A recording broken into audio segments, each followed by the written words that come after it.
स्वामी जी, कोई व्यक्ति जनरली 60 साल के बाद के अंदर उसका शरीर भी थोड़ा कमजोर हो जाता है, और आज तो कोरोना के बाद जो साइड इफेक्ट जितना आया है उसको देख के तो 60 के बाद में लोग काफी, मतलब कहना चाहिए कि स्वास्थ्य की दृष्टि से गिरावट आई है।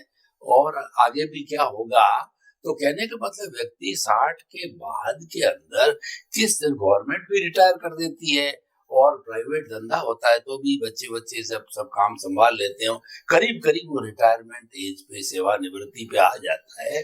तो ऐसे सीनियर सिटीजन्स कैसे अपने आप को एक अच्छा समाज का जो आदर्श व्यक्ति समझते हुए और स्वाभिमान के साथ में किस तरीके से अपना पूरा जीवन यापन करे, तो अध्यात्म की दृष्टि से क्या कोई सॉल्यूशन है कि वह जो सीनियर सिटीजन लास्ट एंड तक समाज का यूजफुल व्यक्ति बना रहे, कि समाज चला करके उसकी सहायता ले, परिवार चला करके उसको बुलावे, भेजने की बात तो दूर है, बच्चे उसको कहे कि नहीं आपको हमारे साथ ही रहना पड़ेगा, उपयोगी चीज को कौन निकालना चाहेगा। हमारे एक राजस्थानी में कहावत है कि बाकड़ी गाय को कोई नहीं पूछता है, जो दुधारू गाय होती है सब उसकी केयर करते हैं। तो यूजफुल व्यक्ति की तो सभी के, तो एक जो रिटायर्ड व्यक्ति कैसे यूजफुल बना रहे टिल एंड तक, वो थोड़ा नुस्खा अध्यात्म विज्ञान की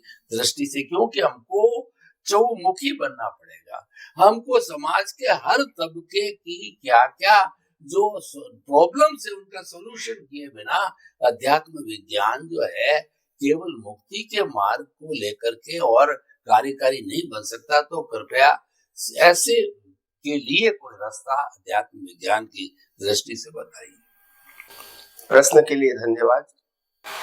देखो, रास्ता तो है और बहुत रास्ता है, ऐसा नहीं कि नहीं है। आदमी को रिटायर होने के बाद भी कुछ न कुछ काम करना पड़ेगा।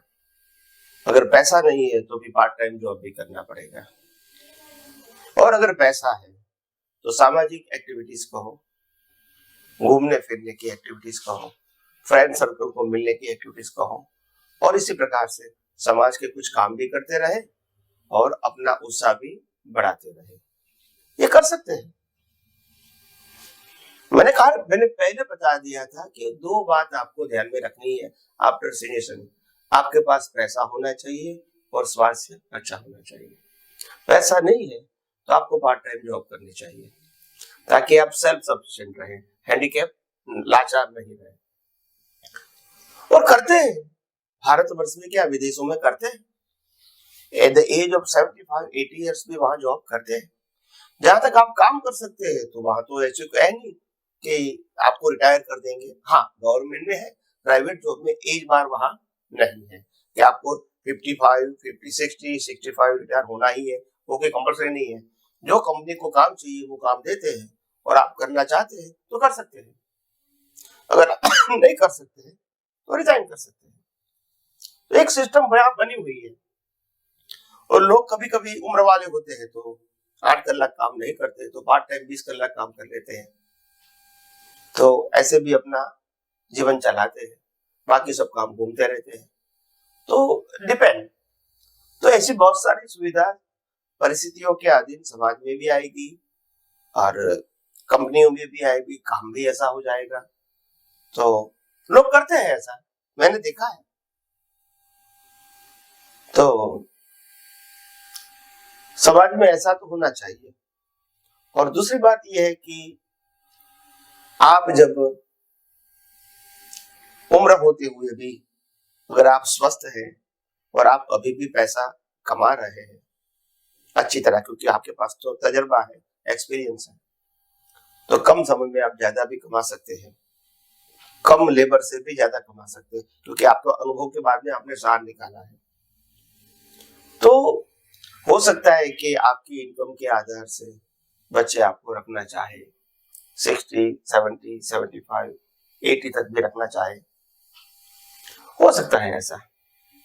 तो ये सब बातें परिस्थितियां के ऊपर आधारित है।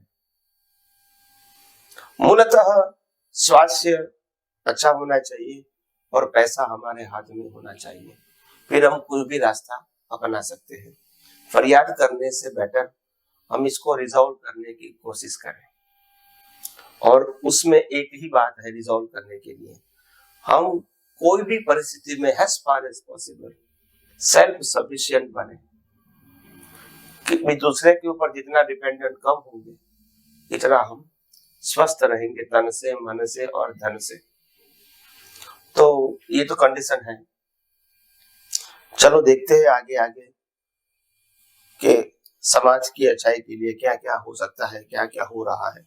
बस यही हम सबके लिए मंगल कामना। स्वामी जी आपका बहुत बहुत धन्यवाद। आपने बताया कि जो वरिष्ठ नागरिक है, 60+ के लोग हैं, उनको उपयोगी बने रहना चाहिए। उनके पास हुनर है, उस हुनर को वहां जंग नहीं लगने देना चाहिए, उसको लगातार एंड तक काम रहना चाहिए। और क्योंकि उन्होंने 60 वर्ष तक समाज के लिए काम किया है, तो वो चीज तो उपयोगी है। जब इतना काम किया, उसको कंटिन्यू रखना चाहिए। स्वास्थ्य को मेंटेन रखो, उपयोगी बने रहो। कुल मिला के बात ये है, आप स्वयं के लिए, परिवार के लिए, समाज के लिए उपयोगी बने रहो, तो आपकी पूछ रहेगी, आपका जीवन अच्छा रहेगा। बहुत बहुत धन्यवाद स्वामी जी। जय सच्चिदानंद। जय सच्चिदानंद।